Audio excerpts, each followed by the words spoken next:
Welcome into the rundown on Fox Sports Radio 1400 around the world on the iHeartRadio app.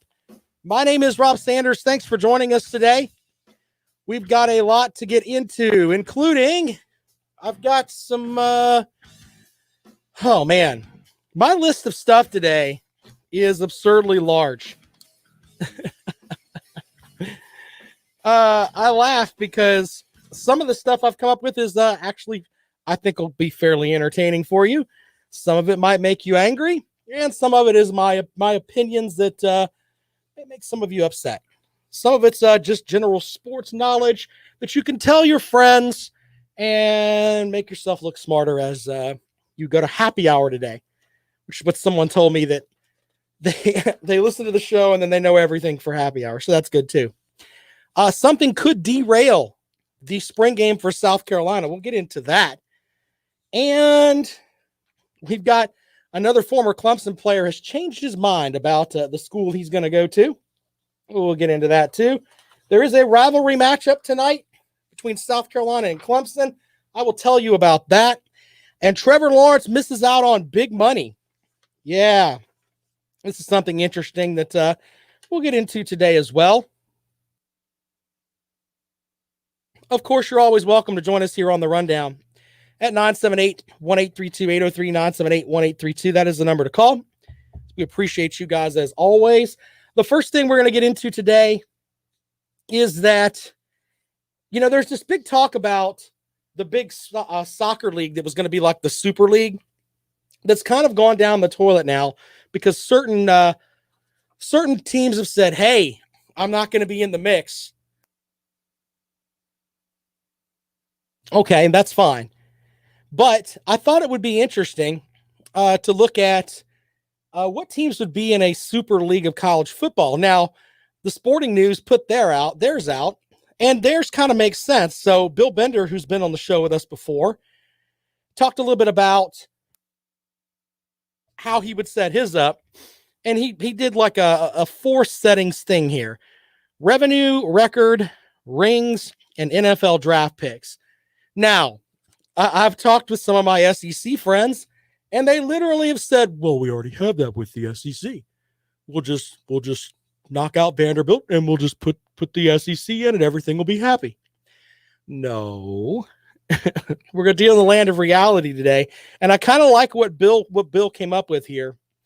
And we'll talk about his list. Revenue obviously was big, which obviously puts the SEC in the mix here because the SEC has the big contract. But some of the teams that are on this are a little bit far-fetched, not really far out, but you can make an argument for other teams to be in the mix as well. So I thought we'd start with that today. Number one, obviously, according to Bill, is Alabama. Don't have a problem with that. Tied ranked first in national championships, NFL draft picks, and winning percentage, are one of 5 SEC schools that are in the league. So I don't really have a problem with that. Now, as we roll down the list, Ohio State's at number 2, dominated the Big Ten. They rank in the top 5 in every category that's on the list here. So, yeah, Ohio State should be there as well. LSU gets in. They do have the 2020 national championship, high volume of NFL draft picks, and, they are definitely one of the crown jewels of the SEC. Clemson at number 4. The Tigers have won, 2 national titles. Bender says they're not a huge revenue generator, but the on-field success is big with them. He did say they would not be here during the BCS era. I can buy that. Number 5 on the list is the Georgia Bulldogs, second in revenue, once again leaning on the conference. And, of course, they have strong showings on the field in winning percentage and NFL draft picks, though they have not had a national championship since 1980. I think that Georgia is here because of the money that's in the SEC. It's just my opinion on that. Also, you got Oklahoma at number 6, Notre Dame at number 7. I don't know how you can not have a Super League without the Irish in it. They are the best independent, nationally independent program in the country. Texas is at number 8. Yeah, Texas at number 8, tied with Florida. The reason Texas is ranked as high as they are in this thing is because of their revenue from their TV network. So, yeah, that's interesting too. Florida is also at number 8, tied for 10th. Michigan and Florida State. Interesting. The college football's winningest program is Michigan, ranks 3rd in revenue. They're not among the top 15 schools in winning percentage the last decade. Yeah, that should be interesting too. I think Michigan's probably a team that shouldn't quite be here. Also, you've got Florida State. Seminoles used to draw, but not anymore. They won the last national championship in the BCS era, and they can put together rosters with a lot of NFL players, and I agree with that. Every year, Florida State's got somebody drafted, and lots of guys going in the NFL draft. So Florida State right there in the mix. I think they belong there over Michigan by far.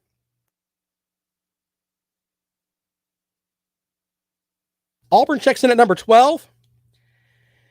You know, I think that Auburn, of course, won the national title not too long ago. I think that's what's got them there. And then, of course, you also have in the mix that, they do have the revenue backing of the SEC. Miami's at number 13. Now, when you stop and think about that, they don't place in the top 15 in revenue or winning percentage, but I think that, man, it's kind of hard to put Miami in there when you really stop and look at it. Penn State at number 14. They rank 6th in revenue according to this, and they would be right there at the end of it. Yeah. And number 15 is Southern Cal. Man, they're the only representative from the Pac-12. They do put out a lot of NFL talent. His first 5 out are Boise State, which is an absolute joke. Boise State shouldn't be mentioned in this at all. Wisconsin at number is right there in the mix too. Nebraska, App State, and Tennessee. Your first 5 out are ridiculous. I don't get that. Boise State does not draw any revenue. Boise State, you can look at their schedule. They don't play Power 5 opponents on the regular because of the conference that they're in.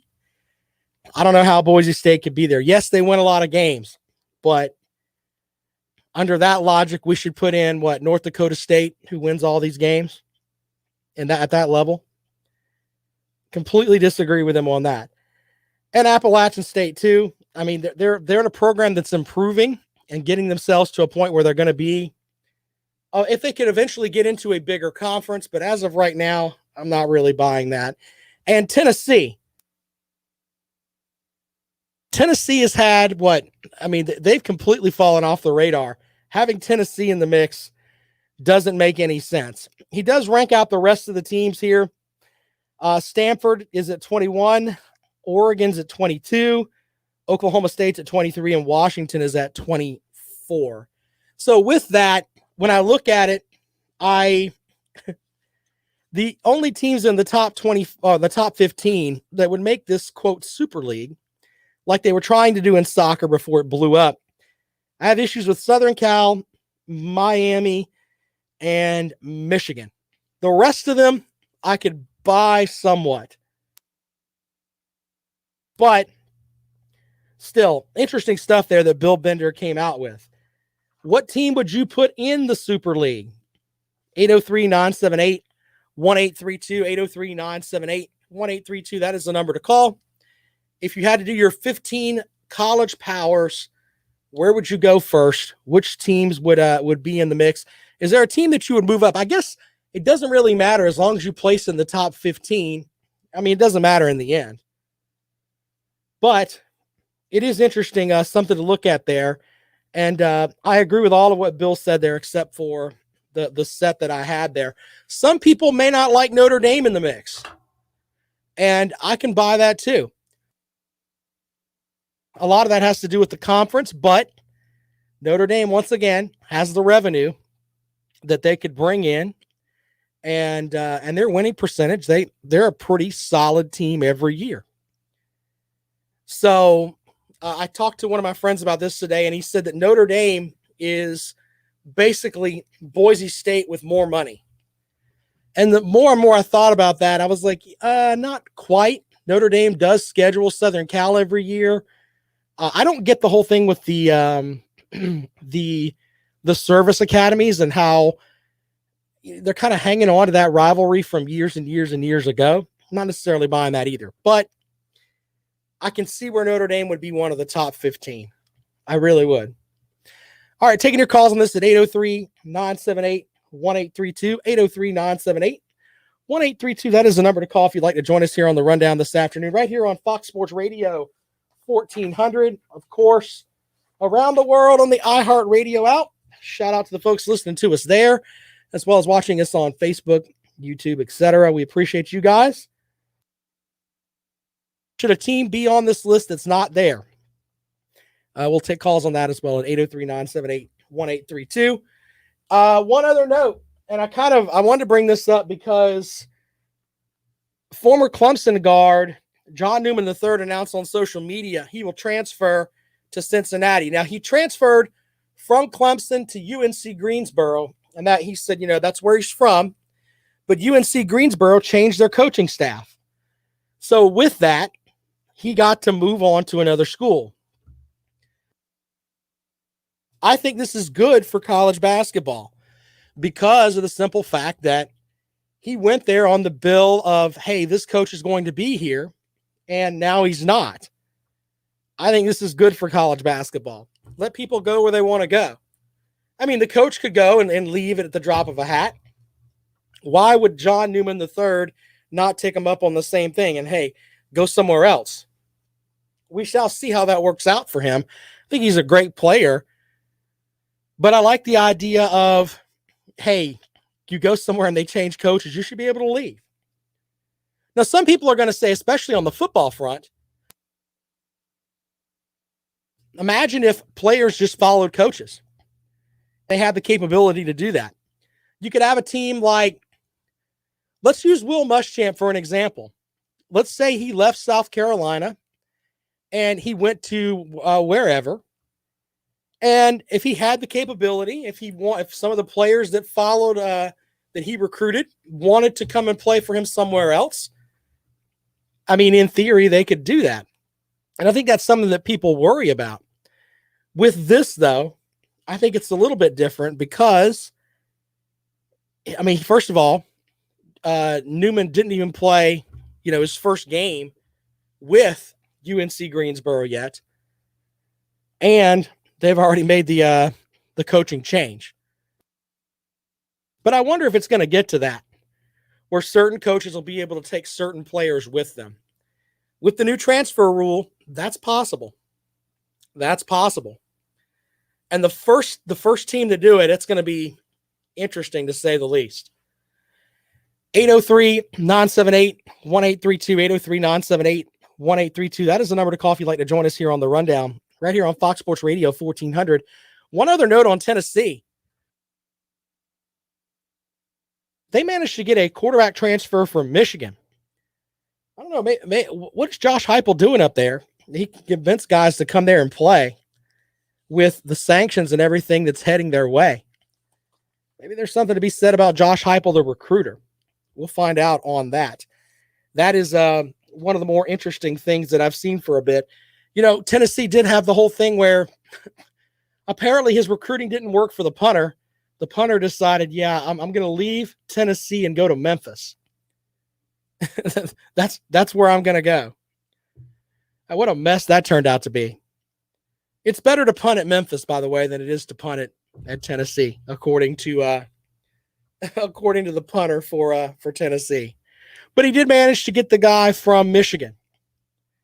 That's one of the more intriguing storylines heading into college football this season. What will be the punishment that happens for Tennessee? How much sanctions will they have?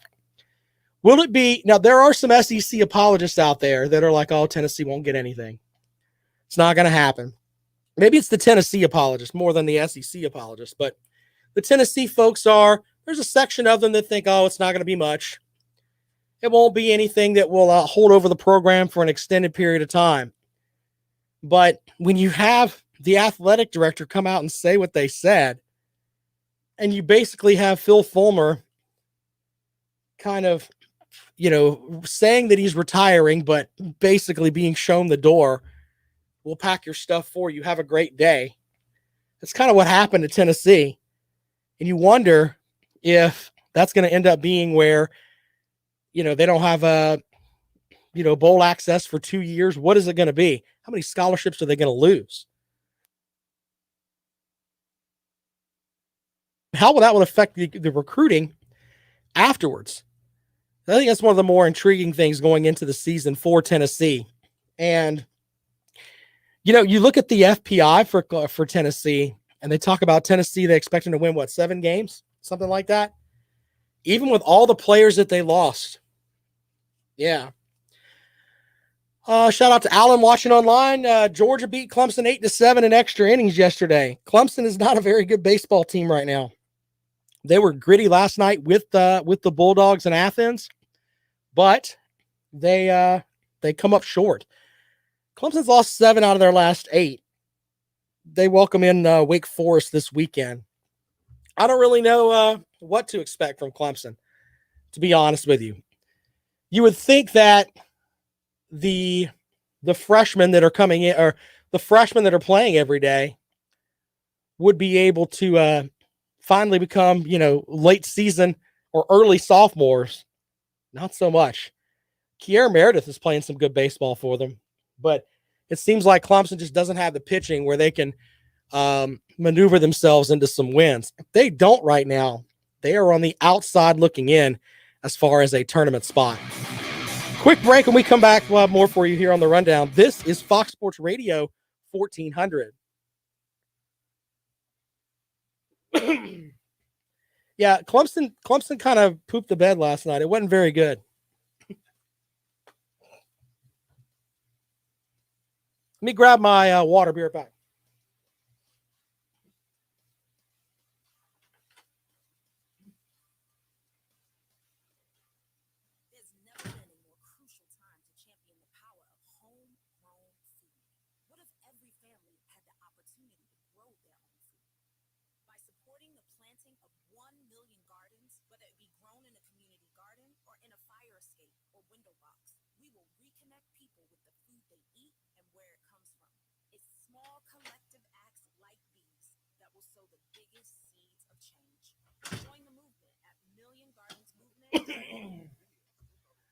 Oh, goodness.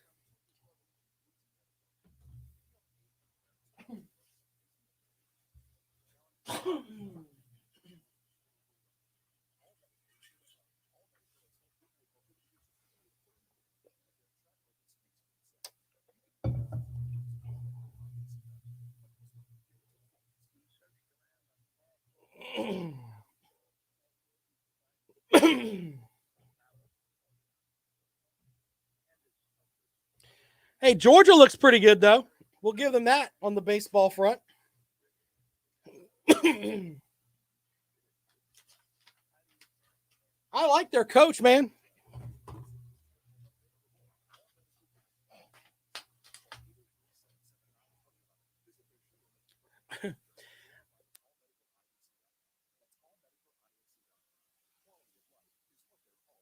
Sweeney has no clue what he's talking about. And once again, the amount of stupidity that it takes from someone who's just the SEC shows you know nothing about football. Absolutely nothing. You should stick to Boston Red Sox reports from the 1970s. Everything you say about the SEC is garbage. Hot dog water garbage. It's stupid. Ignorant. Absolutely ignorant. If the SEC were such an absolutely great conference and it was just the best of all, South Carolina wouldn't be in it. They'd kick your ass out for nothing. You don't deserve to be there anyway. Government welfare cheese program. That's exactly what it is. Welcome back to the Rundown on Fox Sports Radio 1400 around the world on the iHeartRadio app. I'm Rob Sanders. Thanks for joining us today. One thing about the weekend may hinder the South Carolina spring game and the baseball game. We'll talk about that in a little bit. Dumb Red Sox fan online, and once again, ignorant Red Sox fan, because most Red Sox fans have that problem. I mean, they obviously had a cheater that was playing for them. They're basically the Houston Astros without a title. Ask how the Braves are doing. The Braves are 9-11 on the season. The Braves don't cheat, though. They're not like the Red Sox, and they're not like the Astros. So that's how the Braves are doing. Anyway, JW says, Tennessee and Phil, what goes around comes around. You're right about that. I don't know. It was just weird seeing Phil Fulmer leave the way that he did. And it just didn't work out well. And it just, I felt bad for the way they treated him at first, but the way that he went out as athletic director, it was just, wow. Like they showed him the door. Absolutely showed him the door. Anyway, the thing that may hinder South Carolina this weekend, in addition to injuries, is the fact that there's 8 players is what I read that are on the injured front. Kevin Harris has been kind of limited in spring practice, but apparently he will be he'll be able to play on Saturday if they're able to get a good piece of the game in. Here's the problem. It's a 100% chance of rain on Saturday. So the weather may kill the spring game. Spring game is supposed to start at 2:00, and it's, according to the National Weather Service, the biggest slate of rain is supposed to be between 2 and 4 o'clock. So 1 to 3 inches of rainfall over a 12-hour span, but the heaviest part is going to be at around 2 o'clock. So I tell you this because South Carolina is wrapping up their series with Arkansas over the weekend. The final game is supposed to be on Saturday at 4 o'clock. Here's the problem with that. I think that's going to be moved. I think they will move that and play 2 9-inning games on Friday because it's supposed to be nice and clear on Friday with the rain. And I think that's how that's going to work. So you'll have basically 3 games in a 2-day stretch. Actually, 3 games in a 24-hour stretch. That for South Carolina and Arkansas. Arkansas, by the way, canceled their midweek game. They were supposed to play Grambling, I believe it was. And they canceled their game because of the snow. So you've got Arkansas that's like, hey, they were supposed to have a midweek game, not so much. South Carolina already didn't have one on the schedule. So you have 2 pretty much rested teams coming in, but they square off at Founders Park on first game's tomorrow. So that's going to be interesting. Joe Healy joins us from Baseball America tomorrow, and we'll preview the matchup with South Carolina. We'll also get into some other things about we're towards the end of the pandemic, if depending on who you want to believe. But I think that as far as attendance goes, I wonder if the selection committee is going to award schools that have the ability to have more fans in them, like an Ole Miss, a Mississippi State, etc., as opposed to states where it's not quite allowed as much, many folks. So there's that. I wonder how that's going to work. We'll talk with Joe Healy about that. And we'll also talk about the SEC and the stranglehold they have right now on college baseball and how the pandemic may have helped that out a little bit, made it a little bit. They already had a strong one before, but teams that were kind of making it up a little bit, pandemic may have shot some of that down. 803-978-1832, 803-978-1832. Coach Probst down at Valdosta in Georgia. The Georgia High School Association heard the hearing on Coach Probst and Valdosta, and they basically showed them the door. So there's that. Jerome says UGA just wants home field advantage, or so they think in Atlanta. Blake says if Mississippi is clean and virus-free, why should they be restricted? I'm not saying that they will be restricted. I'm just saying that if you have, let's say you have a team like, where's Ole Miss in the rankings? Let's say that you have a, for your regional picks, you have the opportunity to look at two different schools, but one is more open than the other. I wonder if on the basis of the ability to have more fans there, if the NCAA is not going to go with the state that's more open.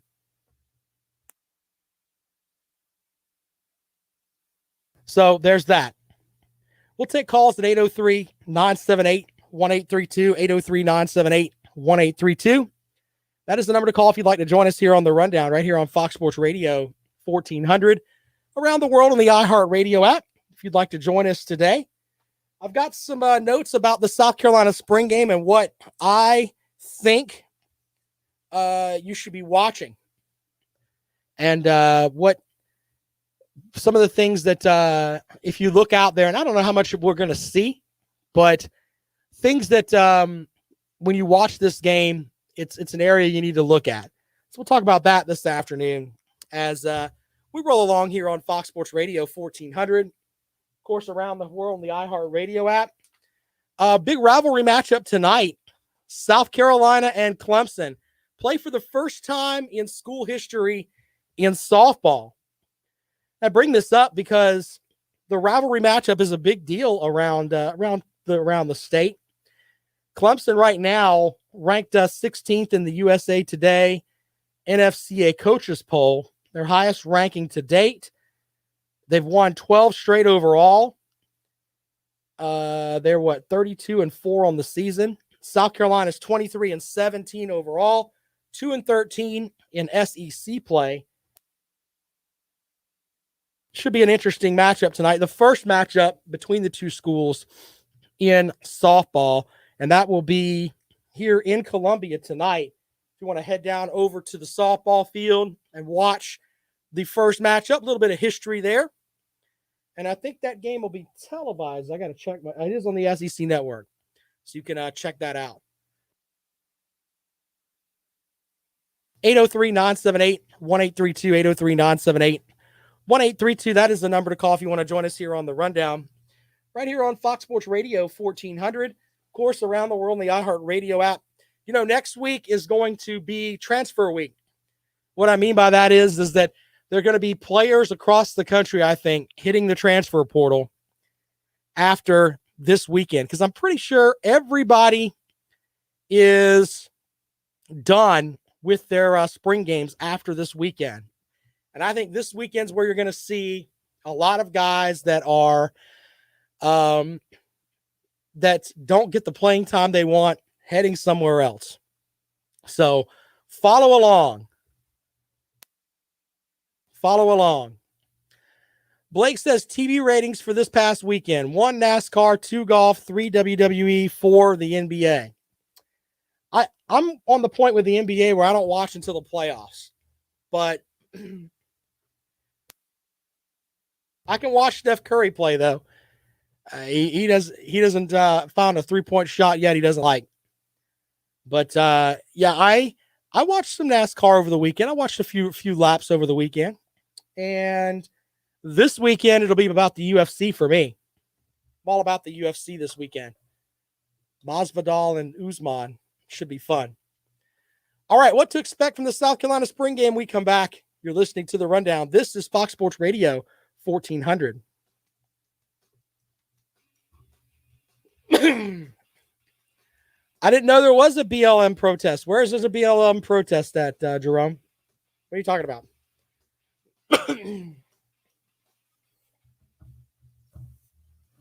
Are they protesting in NASCAR now? Because I haven't seen it.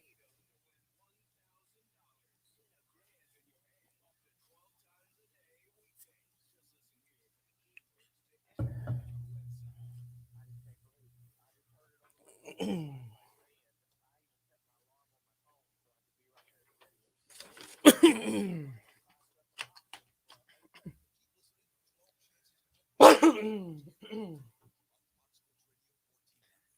amount of hatred for the NBA is hilarious to me. I don't know if you guys know this or not, but not every player in the NBA is like a BLM guy. I mean, you can watch and see. Just saying. And the playoffs are fun to watch. Regular season sucks, but the playoffs are fun to watch. Oh, I get what you're saying, Jerome. That makes sense. I do think Paul Johnson has retired. His offense retired before he got to Georgia Tech, but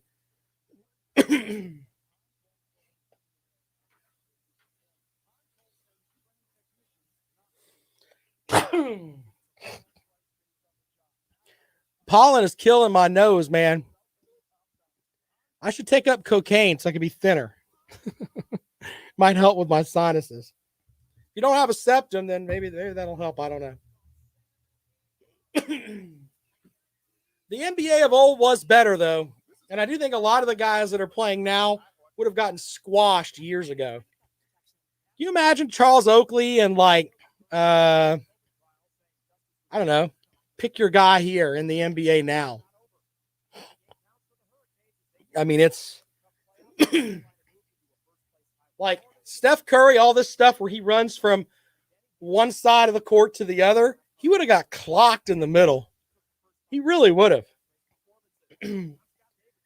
I saw every time that I say that, though, I feel like I'm the old man in the sky. Yelling. But I think the doom of the NBA is that everybody thinks that they can shoot the three now. We'll talk about that for a second. Hold on, then we'll do the South Carolina spring game. Welcome back to the Rundown on Fox Sports Radio 1400 around the world in the iHeartRadio app. We're talking a little bit about the NBA, and the chat room's like, I don't want to watch the NBA anymore. It's tough to watch. And I mentioned that I'll watch Steph Curry play, but Steph Curry would not have made it in the NBA before. Steph Curry has that thing where he'll run from one side of the court right underneath the basket to the other. That would happen one time. The first time he tried to do that, someone would have clocked him. It would have been an inadvertent clothesline, inadvertent elbow that would have hit him in the temple. He wouldn't do that anymore. Would not happen. I love the people that talk about LeBron James would dominate in the NBA back in the day. No, he wouldn't. LeBron James is the king of the flop, foul nonsense. Now, let's make sure we understand. LeBron James is the best player of his era. Okay? Let's make sure I put that out there. In his era, he's great. In the league, when he was in the league of, 25 years ago, not going to happen. I would love to see him play against Charles Oakley, guys like that. They would have just hit him in the face. It's the way that it was. Now, the other people will argue with me, well, LeBron James is 260 pounds and he can run like a deer and stop and pivot and shoot. And yeah, he can do all of that. But one thing he can't do, because he hasn't had to do it yet, is take a shot to the face and have to get up consistently. Yes, he's run into elbows here and there, but I'm talking about where the mentality is going to be, hey, you know what? We're going to hit you and knock you on your butt. All this stuff you're doing, especially, and they don't call traveling anymore in the NBA, by the way. That's a completely different animal. And I feel like I was telling the chat room that I'm like the old man screaming at the sky. But when I grew up with the NBA where it was a more physical type game. And what's killed the NBA is, first of all, you've got a bunch of, and I can say this on my show. I can't say it on Lawton Swan's show because he doesn't like this word. You got a bunch of wussies playing basketball now. None of these guys are tough. None of them. They're all wussies. And that's just the way that it is. Oh, I got hand checked. I have to go shoot free throws now. I'm only going to shoot 60%, but I should be able to shoot them. Yeah, that's one thing. But here's the other thing. In the NBA right now, do you have a really true dominant center? Do you have a Shaquille O'Neal? Do you have a low post presence like a guy like Tim Duncan who could dominate in the paint? No, you don't have any of that. You got a bunch of guys that even if they are 7 foot tall, they want to be distributors. They want to pass the ball around, or they want to shoot 3-point shots. Everybody can shoot the three. Everybody thinks they can be Steve Kerr. Back in the day when that's just what he did. He shot threes. That was his role. Now, not so much. Not so much. Good comment from RMF Tide. Bill Laimbeer would make these new NBA guys cry. Bill Laimbeer is a shining example of this. He would have knocked LeBron James into next century. So that's why I only watch during the playoffs, because those games can be, the refs can have an effect on those. And it seems like the refs let it go a little bit. They don't call as many touch fouls and everything else. But I think the players also play a little bit harder. But the regular season games are atrocious. You know, when I'll watch Steph Curry play because it's a shooting contest. It's a shooting contest. How many guys how can he run up and down the floor and shoot the three and everything else? And not taking anything away from him. He's a great shooter. So that's what people say. They get frustrated with me when they're like, well, you just don't like the current players. That's not true. I'll watch Steph Curry play. I like Russell Westbrook. You know why I like Russell Westbrook? Because he leaves his soul on the court. He wants to fight his own team and fight the other team. And he's fighting with himself. It's like a bipolarness of all these things together into one person. Maybe that's not the best term to use, but he wants to win the game so bad. He would have done well in the league before. That's why I think everyone loves LeBron James. Russell Westbrook's better, in my opinion. He's better. 803-978-1832. Angie says Charles Oakley and Barkley would hit you and not care. Absolutely true. Matumbo blocking shots. Commercials are funny. SNL and late night shows that come on after the news are unwatchable these days too. Well, we don't have to talk about that. People are talking about Saturday Night Live in the middle of my sports show. That's great. Maybe I'm not being entertaining enough. I wanted to get that out about the NBA, though. I really did. And I'm going to sound like I'm the guy screaming at the moon again, but baseball has gotten to a point now where I think that my age group of folks are the last ones that will really appreciate baseball. And like my children won't watch it. They won't watch it. Now, my son is autistic, so it's one thing getting him to sit down to do anything. But my daughters don't care. They'll watch a game with me if we go to like a live game, but they'll be playing on their phones by the second inning, third inning, whatever. They don't appreciate the game where guys like myself, Teddy Hefner, who's on in the mornings, trying to see if the catcher's tipping his signs. If there's a guy on second and he's stealing those signs with, that's part of the game. It's not like the Astros with cheating, but if you're on second base and you can look down there and you can determine when a fastball is coming, and if you can send that sign to your hitter, that's great. But nobody really wants to do that anymore. Nobody wants to do that anymore. The DH needs a stake through its heart too. By the way, that's going to go away. I've had my buddy Coach Tim Medlin from USC Sumter on, and he's convinced that the only place in baseball that has that doesn't have the DH anymore is the National League. So yeah, there's that. Blake says they'll keep up with it after you're gone if you make memories. Don't fool yourself. I got 2 girls, man. We're raising band geeks. I'm just being honest. They're going to be science nerds and band geeks. I don't really have a problem with that. But they will watch some football, and they'll watch some other stuff with me. My daughters will both watch wrestling. They like to watch Charlotte Flair wrestle. So there's that. There's hope. There's absolutely hope there. 803-978-1832. You know, what can make you watch the NBA? I think with me, it's just finding that one player and just following him. And following him in the playoffs. That's important.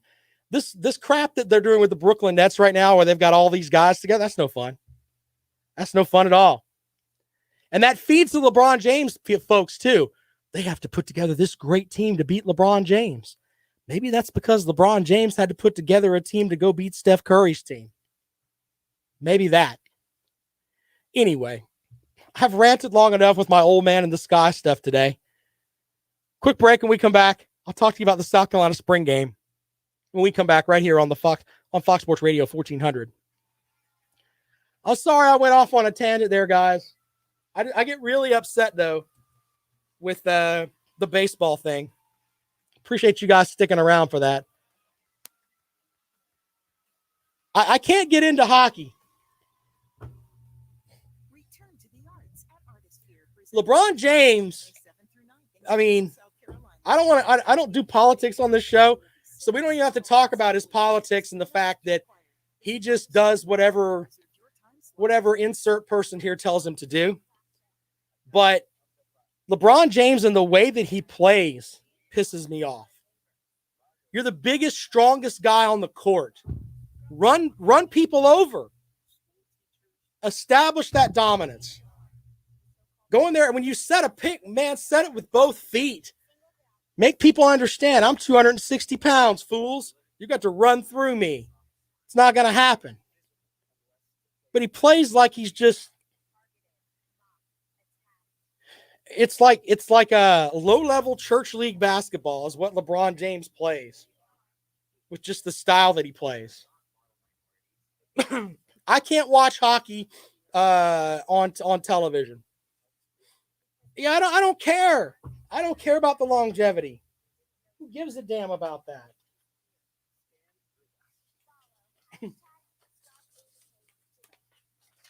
I like guys like in college. A perfect example, I liked Silva from South Carolina. I mean, talk about players from like right now. I liked Mike Kotsar.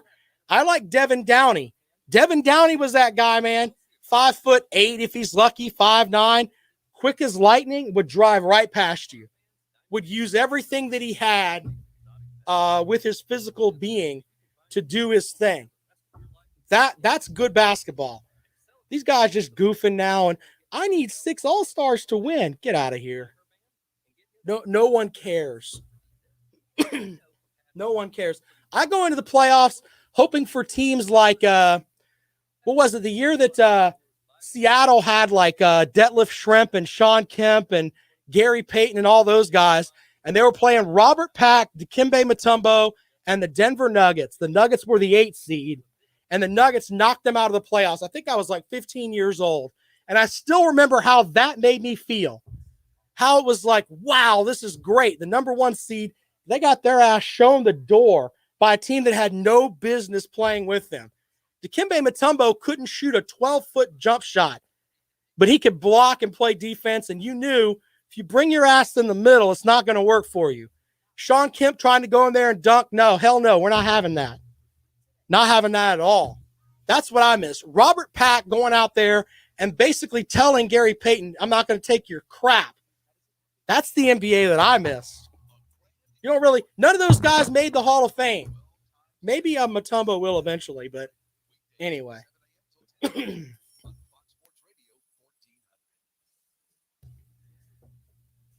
Welcome back to the rundown on Fox Sports Radio 1400. I've ranted and raved during the break, which, by the way, you can follow the show on the break on foxsportsradio1400.com.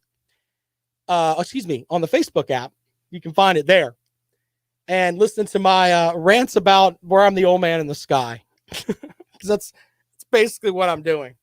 Couple notes about South Carolina football before we get out of here. South Carolina has rescheduled the game with Coastal Carolina, which last year's game, man, you talk about Coastal ended up being a really solid team last year.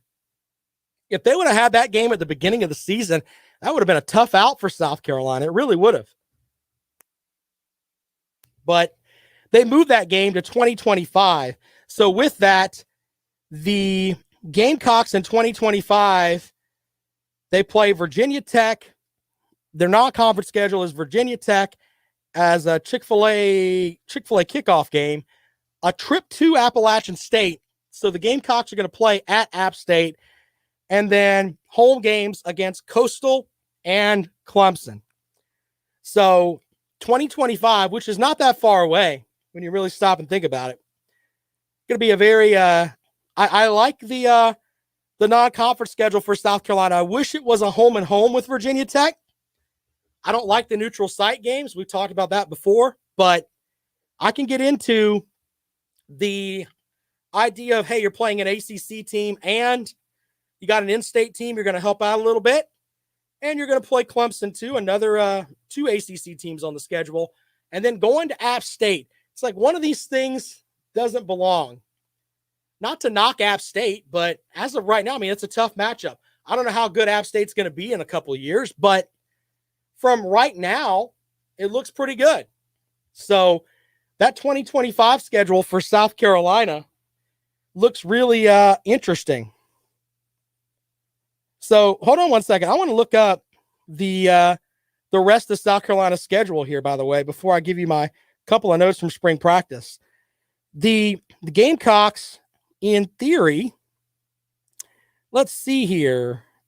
I want to see who they have on the 25 conference schedule for as far as home and away games that year. Let's see if I can pull this up here. As my notes are silly today. Let's see here. FBS. There we go. All right. So let's see here if I can pull this up really quick. I should have had this printed out because I had the other note there. So I apologize for that. But it looks like future opponents in 2025. Yeah, it just gives me just that. I don't know how the home and aways and all that'll work. Jerome agrees with me, though. Wish they would have the home and home. The atmosphere would be so much better. Yeah, completely agree with you. All right, some notes on the South Carolina spring game before we get out of here. Here's what I'm kind of looking for just me. It'll be our first chance to see Luke Doty and the influence that Coach Satterfield has had on him. Now, we realized that Coach Bobo, the offense wasn't really good. What has Doty figured out in spring practice from Coach Satterfield? And we may not see much, but there may be flashes. Will they play with a little more tempo? Will they have him moving outside of the pocket? What will they have Doty doing? That's kind of the big thing. You know, South Carolina has issues at wide receiver. So what are they going to do with Nick Muse, who in my opinion is probably their best pass catcher that's coming back at tight end? So are they going to have him doing more on the passing game? That's kind of a big deal. Obviously, looking at Zach Pickens and Jordan Birch, are these two going to be able to, first of all, we'll have to find out if they're going to play together. I don't know how that's going to work because of the injuries. They may put them on separate teams. But if they have them together, how will they look on the field together? Now, nobody's going to get hit. I know that. But will they be able to rush the quarterback? Because remember, South Carolina last year, I think they were dead last in the league in sacks. Ingangbare, another guy that you want to take a peek at. Kevin Harris, how many plays will he get? Now, if he doesn't play much, look to Zakondre White. Now, he may have a huge spring game because of the fact that he may end up with a ton of carries because Harris may not play as much. We don't know how many carries Marshawn Lloyd is going to get. And by the way, if I am Shane Beamer and I'm not, I don't know if I'd give him very many carries. You know why? Because if I have him on the sideline, nobody has anything on him. No, as far as tape. And that gives me the chance next season to not necessarily spring it, but nobody has any tape on him. Let him stand on the sidelines. What's it going to hurt? He's going to get reps against Eastern Illinois, team that won one game the last time they played. He should get reps against East Carolina. I'm not saying they're going to beat Georgia. Don't get upset, Georgia fans. I'm just saying in that first Georgia matchup, you can make Kirby Smart and that defensive staff have to think about, wait a minute, who is this guy? We don't know how he runs. Just saying.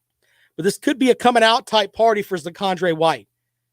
He may be the guy that ends up looking like he's the feature back going into the summer, but he may move out of the rotation simply because Marshawn Lloyd and Kevin Harris are that good. And I wonder if they're going to have the same conversation with Zakondre White that other coaches have tried to have with him, telling him maybe you should play another position. I think he would play if, it's great to have him there, but I think he's such a great athlete. We'll see what happens. He may be a good, change of pace type back, to give Harris and Lloyd, a break. That may be kind of the way to go. Have him there and have him where he can catch the ball out of the backfield. Something else to make people plan for. And, of course, the secondary. The Gamecocks lose J.C. Horn and Israel Mukwamu. The big thing, though, is Cam Smith, the former Westwood product. How is he going to do? Because he's going to be leaned on to be a starting cornerback, I think, for this season. So there's that. Jerome says, Beamer talked about he doesn't care if you're a walk-on, you get treated the same. I agree on that to an extent, but I go back to Bill Parcells, who treated Lawrence Taylor different than other players. I think that Beamer may put that out there, but in the end, he's going to have to keep guys like Birch, Pickens, and Harris happy, in my opinion. We shall see, though. Tomorrow on the Rundown, really excited to have on. We're going to talk a lot of college baseball tomorrow and Friday. Gamecocks playing the number one ranked team in the country tomorrow. Lead baseball writer for Baseball America, Joe Healy, joins us. We're going to break down that series and get his opinion on what in the world's wrong with Clemson. Yeah, we're going to talk about that and a lot more as we get set up tomorrow here on the Rundown with Joe Healy. Glad to have him coming in with us. Also, don't forget Lawton Swan from Clemson Sports Talk, the czar of Clemson Sports. He is at Castle Day Swan. He just fed the alligators. He's lifted up the gate, so nobody's going to bother him. And he's going to bring you Clemson Sports Talk. Stop looking at me, Swan. Yes, he will look at you from 4 to 6 right here on Fox Sports Radio 1400. I'm on Twitter at Rob Sounds Good. I tell you what, man, looking forward to tomorrow. Thanks so much for joining us. We shall see you then. This is The Rundown on Fox Sports Radio 1400. LSU was not ranked. LSU's not. If we're talking baseball, they're not ranked at all. Hey, USC Insider, thanks for joining us, man. New Rob and Jackpot show tonight. We got all kind of stuff to talk about, so hope to see you guys later on. Thanks a lot, guys.